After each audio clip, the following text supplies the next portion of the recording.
সকালবেলা ঘুম থেকে উঠেই এক ঝুড়ি কাজের ডালি নিয়ে আর কি তোমাদের সামনে চলে আসলাম।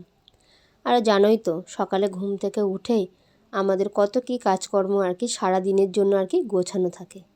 আর এটা হলো সংসারের কাজ করার প্রথম স্টেপ আর কি। ঘুম থেকে উঠেই কিছু হোক না হোক ঘর বারান্দাটা ঝাঁট দিয়ে মোছাটাই হচ্ছে কি প্রথম আমাদের আর কি কাজ। যাই হোক চলো ঘর বারান্দাটা মুছে নিয়ে তোমাদের সামনে আর কি আসছি, তাহলে দেখতে থাকো। নমস্কার, মামনিস ক্রিয়েশনে তোমাদের সকলকে জানাই অনেক স্বাগত আর ভালোবাসা। যে যেখান থেকেই আজকের ব্লগটি দেখছো সকলকে অনেক ধন্যবাদ জানিয়ে আজকের ব্লগটি শুরু করলাম। কেমন আছো তোমরা সবাই? আশা করছি ভালোই আছো, আর আমিও বেশ ভালো আছি। সকাল সকাল উঠে সব কাজকর্ম সেরে স্নান করেছি। স্নান টান করে না প্রচুর ঠান্ডা লাগছিল। রান্নাটা হয়ে গিয়েছে প্রায়, একটু এসে ওই জন্য রোদ্দুরে বসেছি। দেখো ঠান্ডা লাগছিল বলে তো আর কাজ বন্ধ দেওয়া যাবে না, ওই জন্য একটুখানি রোদে বসে আর তারপরে চলে এলাম পিকুর জন্য টিফিন বানাতে। আজকের আমার বড় ছেলের আবদারে আছে আলুর পরোটা, ওই জন্য ভাবলাম দুই ভাইকেই আর কি আলুর পরোটা করে দেব। তিনটেই করব, বড়কে দুটো দেব আর কচিকে একটা দেব। তা তিনটে তো জানো তো কোনো জিনিস কোনো মাপেরই হয় না, হয়ে গিয়েছিল 5খানা। যাই হোক এখানে দেখো আলুর পরোটাগুলো আমি আর কি ভাজছিলাম, ভাজতে ভাজতে কিছু একটা পড়েছিল গ্যাসের মধ্যে, সেটা আর কি জ্বলে গিয়েছিল। দেখো আলুর পরোটাগুলো আমার ওখানে হয়ে গিয়েছে। আর তারপর এখানে এসেছি আমি পিকুকে রেডি করতে। পিকুটার না প্রচুর ঠান্ডা লেগেছে, এত ওষুধ খাওয়াচ্ছি না কিছুতেও কমছে না। ঘরোয়া যে টোটকা বলে না, তুলসী পাতা, মধু, তারপর হচ্ছে কি কিংবা একটু ওই লবঙ্গ, গোলমরিচ, তারপর হচ্ছে গিয়ে তেজপাতা, আদা দিয়ে ফুটিয়ে মধু দিয়ে খাওয়াচ্ছি। তারপর সকালবেলা খালি পেটে তুলসী পাতা মধু খাওয়াচ্ছি, তার সাথে সাথে ওষুধও চলছে। সব কিছু করেও না ঠান্ডাটা আমি একদমই কমাতে পারছি না, প্রচুর ঠান্ডা লেগে গিয়েছে। যাই হোক চলো, এখানে পিকুকে আমি রেডি করছিলাম স্কুলে নিয়ে যাওয়ার জন্য। আমি ওকে রেডি করছিলাম, ক্রিম মাখাচ্ছিলাম, ওর হচ্ছিল না। ও বলছিল যে আমি একা একা মাখবো। ঠিক আছে, চেষ্টা তো হোক, কতটা কি মাখতে পারে, তারপর তো আমি রইলাম, তাই না? তারপর দেখো আমি ওকে মাখিয়ে দিলাম, আর তারপর ও চেষ্টা করছিল যে আমার মুখে একটু কিছু মাখিয়ে দেওয়ার জন্য। যাই হোক চলো, দেখো এখানে পিকু পুরো রেডি। এখানে ওর মাথাটা আর কি একটুখানি আঁচড়ে দিচ্ছিলাম। আর তারপর আমি এখানে এলাম টিফিনটা আর কি গোছাতে, রেডি করিয়ে গুছিয়ে রাখলাম ওকে। তারপর টিফিনটা গুছিয়ে দেবো, দিলে তাড়াতাড়ি আর কি আমার হাতের সব কাজগুলো কি আর হয়ে যাবে। ভেবেছিলাম ছেলেকে দুটো দেবো, তারপর ভাবলাম থাক, ওর বন্ধুবান্ধব তো আছে, আরও একটুখানি দিই বলে আরও অর্ধেকটা দিয়ে দিলাম। একটা গোটা যদি ধরতো একটা গোটাই দিতাম, একটা ধরলো না।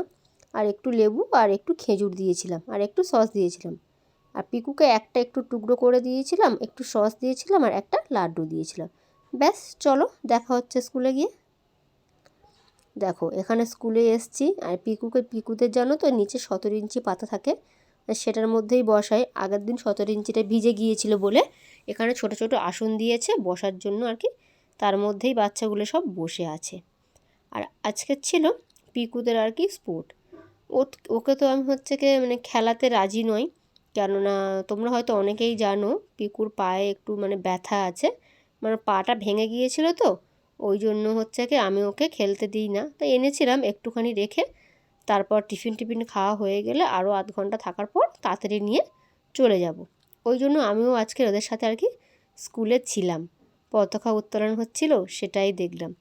আর এরপর হচ্ছে কি একটু জাতীয় সঙ্গীত গাওয়া হয়েছিল। চলো তাহলে বাচ্চারা কেমন জাতীয় সঙ্গীত গাইলো তোমরাও একটু শোনো।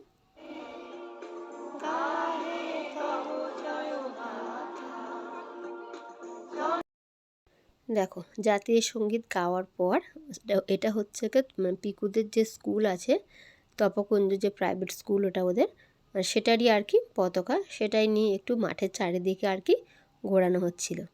আর তারপর দেখো এখানে খেলা স্টার্ট হয়ে গেল। এটা হচ্ছে গিয়ে ব্যানানা দৌড়, আমি খেলার উত্তেজনাতে যে বাচ্চারা যে খাচ্ছে সেটা একটু তুলবো। দেখো বাচ্চারাদের খেলার নিয়ম এটাই ছিল যে প্রত্যেকটা বাচ্চাকে একটা করে কলা দেওয়া হবে, সেটা ওরা ছাড়িয়ে খেয়ে নিয়ে আবার ওই প্রান্তে আর কি ছুটে যাবে। আর এই দেখো তোমাদের পিকুবাবু আর কি ছুটে আসছে, খেলতে দেবো না বললাম, কিন্তু এত বায়না করছিল তারপর খেলতে দিতে আর কি বাধ্য হলাম।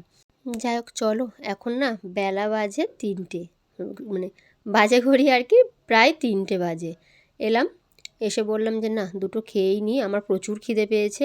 যেহেতু সকালে যাওয়ার সময় আমি খেয়ে আর মানে আমার খাওয়ার আর কি টাইম হয়ে ওঠেনি, ওই জন্যই আমি না খেয়ে তাড়াতাড়ি করে ওর সঙ্গে আর কি চলে গিয়েছিলাম।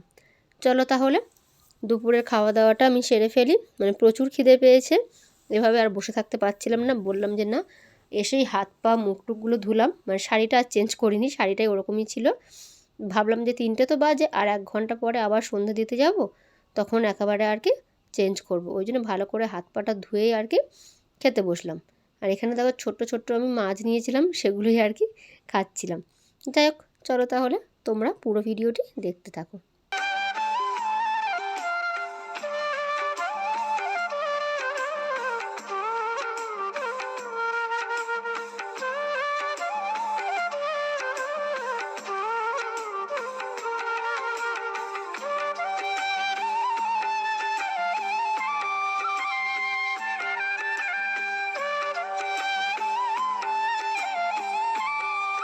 খাওয়া দাওয়া সেরে পিকুকে ঘুম পাড়ালাম, আর তার মাঝে আমি কিছু জামা কাপড় আর কি ভাঁজ করে নিলাম।